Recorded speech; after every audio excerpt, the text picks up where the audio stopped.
Hello students, economics के इस class में आप सभी बच्चों का स्वागत है। आप देख रहे हैं इकोनॉमिक्स पर वीडियो अपने ललित सर के साथ।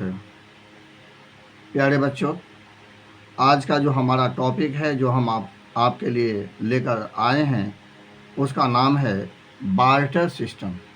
ठीक है, बार्टर सिस्टम। तो सबसे पहले इसमें हम लोग देखेंगे कि बार्टर सिस्टम क्या है एंड बार्टर सिस्टम में इनके कितने ड्रॉबैक्स थे, किस किस प्रकार के ड्रॉबैक्स थे, किस किस प्रकार के प्रॉब्लम्स आते थे, किस किस तरह की खामियां थी एंड मनी ने उसको किस तरह से रिमूव किया। आज यह प्रॉब्लम बिल्कुल ही हमारे सोसाइटी में, हमारे इकोनॉमी में देखने को नहीं मिलती। तो चलिए सबसे पहले हम शुरू करते हैं बार्टर सिस्टम के मीनिंग के लिए। हम इसकी मीनिंग से शुरू करते हैं। तो मीनिंग,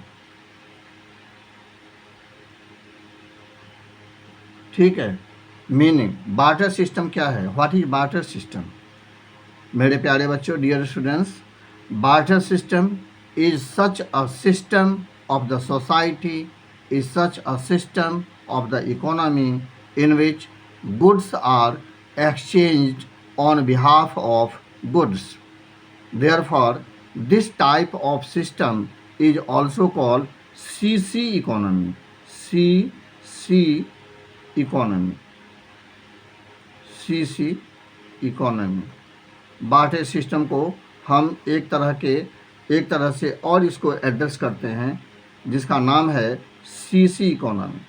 ठीक है, यानी commodities on behalf of commodities, means the economy within which commodities are exchanged on behalf of commodity, जिसमें गुड्स के बदले में गुड्स दिया जाता है अथवा लिया जाता है।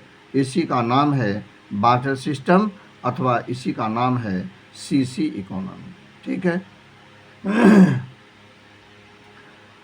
मेरे प्यारे बच्चों, सुनने में तो बहुत आसान लगता है, बहुत इजी लगता है, लेकिन यह एक ऐसा सिस्टम था जिसमें बहुत सारे ड्रॉबैक्स थे, बहुत सारी प्रॉब्लम्स थे।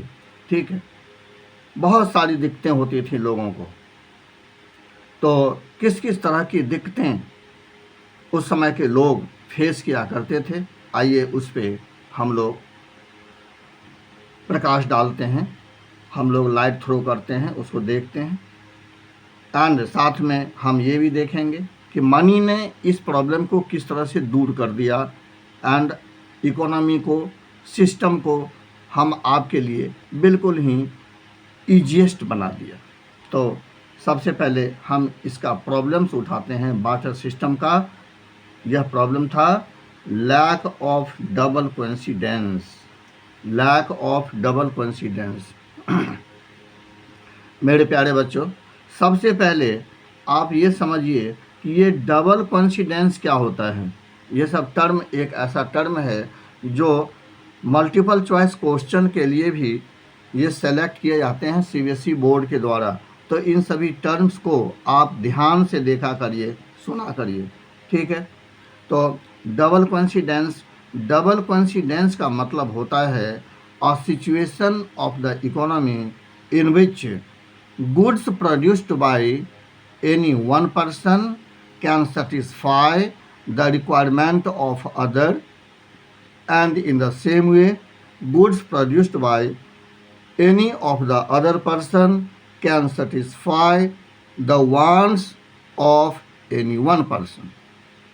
यानी एक व्यक्ति के द्वारा जो गुड्स जो प्रोड्यूस किया गया है, तैयार किया गया है, बनाया गया है, वह किसी दूसरे व्यक्ति के रिक्वायरमेंट को सेटिस्फाई कर रहा हो, and in the same way जो दूसरे गुड्स के पास, जो दूसरे लोगों के पास जो गुड्स है, तो वह पहले पर्सन के रिक्वायरमेंट को भी सेटिस्फाई कर रहा हो। ठीक है, इसी का नाम है डबल कोइंसिडेंस। फॉर एग्जांपल, मान के चलिए कि X and Y X and Y, दो पर्सन हैं। एक्स जो है यह व्हीट प्रोड्यूस करता है, फार्मर है, ठीक है, यह व्हीट प्रोड्यूस करता है। एंड जो वाई है, जो पर्सन वाई है, यह मान के चलिए कि क्लॉथ ये प्रोड्यूस करता है, ठीक है, क्लॉथ प्रोड्यूस करता है। अगर मिस्टर एक्स को क्लॉथ की आवश्यकता है, ठीक है, तो यह मिस्टर वाई के पास जाएगा। यह मिस्टर एक्स किसके पास जाएगा? मिस्टर वाई के पास जाएगा, ठीक है, क्लॉथ मांगने के लिए। लेकिन मिस्टर एक्स को क्लॉथ मिस्टर वाई की तरह से, मिस्टर वाई की ओर से तभी मिलेगा, ठीक है, जब मिस्टर वाई को व्हीट की आवश्यकता हो, जब मिस्टर वाई को व्हीट की आवश्यकता हो।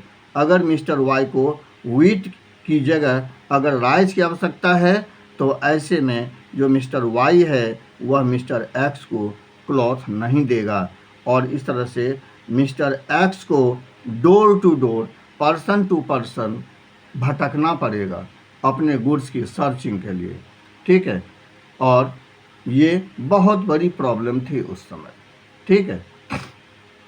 लोगों के पास गुड्स होते थे, लेकिन अपने रिक्वायरमेंट के गुड्स के लिए उन्हें door to door, person to person भटकना पड़ता था, ठीक है, उन्हें बड़ी प्रॉब्लम आती थी। तो इस तरह से lack of double coincidence problem की वजह से लोगों को बार्टर सिस्टम में अपने रिक्वायरमेंट के गुड्स को प्राप्त करने के लिए बड़ी ही परेशानी होती थी, ठीक है।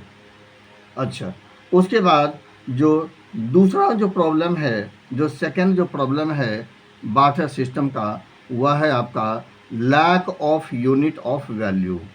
Lack of unit of value, unit of value को मैं बता चुका हूँ। Unit of value, unit of value का मतलब प्राइस भी होता है ठीक है। यानी उस समय ये तय करना मुश्किल हो जाता था कि जो गुड्स किसी दूसरे गुड्स के बदले में लिया जाता है अथवा दिया जाता है, तो एक गुड्स के बदले में दूसरे गुड्स की कितनी क्वांटिटी दी जानी चाहिए अथवा ली जानी चाहिए, इसके बारे में डिसीजन लेना उस समय बड़ा मुश्किल होता था। जैसे मान के चलिए कि किसी फार्मर को कौ की आवश्यकता होती थी, एक गाय की आवश्यकता होती थी, एंड यह गाय, इस गाय को अगर वह दूसरे फार्मर से ले रहा है, तो यह तय करना बड़ा मुश्किल हो जाता था कि उस कौ के लिए, उस गाय के लिए कितने क्विंटल व्हीट लिया जाना चाहिए, ठीक है। ये तय करना बड़ा ही मुश्किल काम होता था, लेकिन अब ऐसी प्रॉब्लम नहीं है, ठीक है। तो इसका जो दूसरा जो ड्रॉबैक है वह है आपका lack of unit of value. Dear students, इसका जो थर्ड प्रॉब्लम है वह है unable to make deferred payment. Deferred payment का मतलब फ्यूचर पेमेंट, ठीक है। डेफर्ड पेमेंट का मतलब पेमेंट मेड इन फ्यूचर। तो जब बार्टर सिस्टम था तो उस समय फ्यूचर पेमेंट गुड्स के रूप में करना बड़ा ही मुश्किल हो जाता था, ठीक है, क्योंकि गुड्स जो होता है वह जनरली एक्सेप्टेबल नहीं होता। कहने का मतलब ये, मान के चलिए कि मिस्टर एक्स ने मिस्टर वाई से व्हीट उधार लिया है, व्हीट उधार लिया है, ठीक है। अगर ऐसे में उसके पास व्हीट की जगह अगर राइस है पे करने के लिए, वापस करने के लिए, तो हो सकता है कि जो देने वाला है, देने वाले ने क्या दिया था? व्हीट दिया था, लेकिन इसके पास व्हीट नहीं है, इसके पास राइस है, तो यह उस राइस को एक्सेप्ट नहीं करेगा। वह कहेगा भाई हमने व्हीट दिया था तो हमें व्हीट ही चाहिए, ठीक है। तो इस तरह से बड़ी दिक्कत होती थी। डेफर्ड पेमेंट के रूप में भी इसे बड़ी दिक्कत होती थी। उसके बाद जो हम फोर्थ जो प्रॉब्लम जो डिस्कस करने जा रहे हैं वह है आपका unable to store of value. मेरे प्यारे बच्चों, आपको पता है कि गुड्स को आप बहुत लंबे समय तक स्टोर करके नहीं रख सकते, क्योंकि गुड्स जो होता है वह पेरिशेबल होता है। दूसरी बात, गुड्स जो होता है उसके लिए बहुत ज़्यादा जगह चाहिए होता है उसको स्टोर करने के लिए, ठीक है। तो इन सब वजह से जो बार्टर सिस्टम था उसमें बड़ी ही दिक्कतें आती थी। अब जैसा कि हमने चर्चा की कि इन सारी दिक्कतों को, इन सारी प्रॉब्लम्स को मनी ने किस तरह से दूर किया, तो lack of double coincidence problem को मनी ने दूर किया by acting as medium of exchange, ठीक है।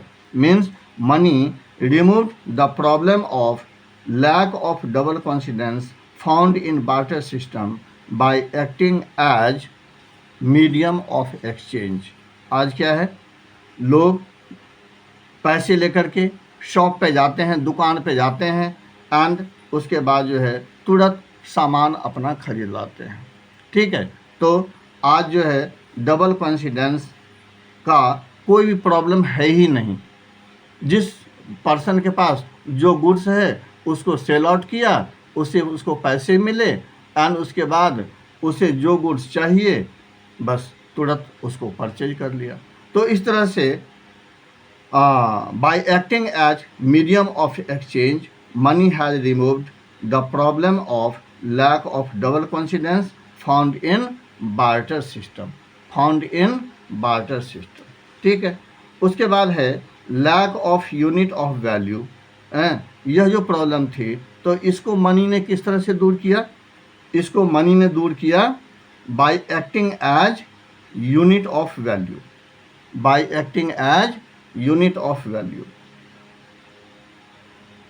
ठीक है।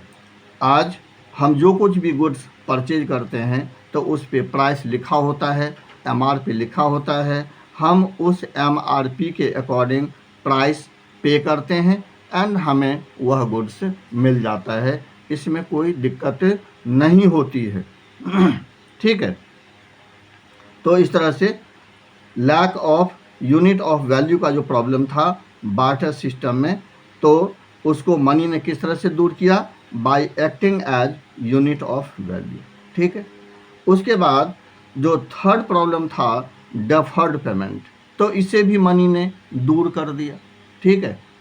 बिकॉज आज जो भी पेमेंट होता है वह गुड्स के रूप में नहीं होता है बल्कि आज मनी के रूप में होता है। ऐसा इस वजह से बिकॉज मनी इज एक्सेप्टेबल, ठीक है। Money is acceptable, money is commonly acceptable, money is accepted by all, ठीक है। तो जनरल एक्सपेक्टेंसी की ओर से, यानी कि जो जनरल जो उसको एक्सेप्ट करने की जो फीचर है मनी में, जो जनरल एक्सेप्ट करने की जो फीचर है, तो उसे लेकर के, ठीक है, उसे लेकर के मनी ने इस प्रॉब्लम को दूर कर दिया। उसके बाद है आपका स्टोर ऑफ वैल्यू प्रॉब्लम को, इसको मनी ने किस तरह से दूर किया, तो मनी ने स्टोर ऑफ वैल्यू को भी दूर कर दिया, ठीक है। जो प्रॉब्लम था स्टोर ऑफ वैल्यू रिलेटेड, तो इसको भी दूर कर दिया। आज गुड्स के रूप में नहीं बल्कि जो भी हम वेल्थ को प्रिजर्व करके रखते हैं तो उसे बहुत लंबे समय तक मनी के रूप में रखते हैं, ठीक है। आज स्टोर ऑफ वैल्यू से रिलेटेड कोई भी प्रॉब्लम नहीं है, ठीक है। हमारे पास जो भी गुड्स होता है उसे हम सेल आउट कर देते हैं एंड उसे हम फिर से किस रूप में रख लेते हैं, स्टोर करके फ्यूचर यूज के लिए, मनी के रूप में।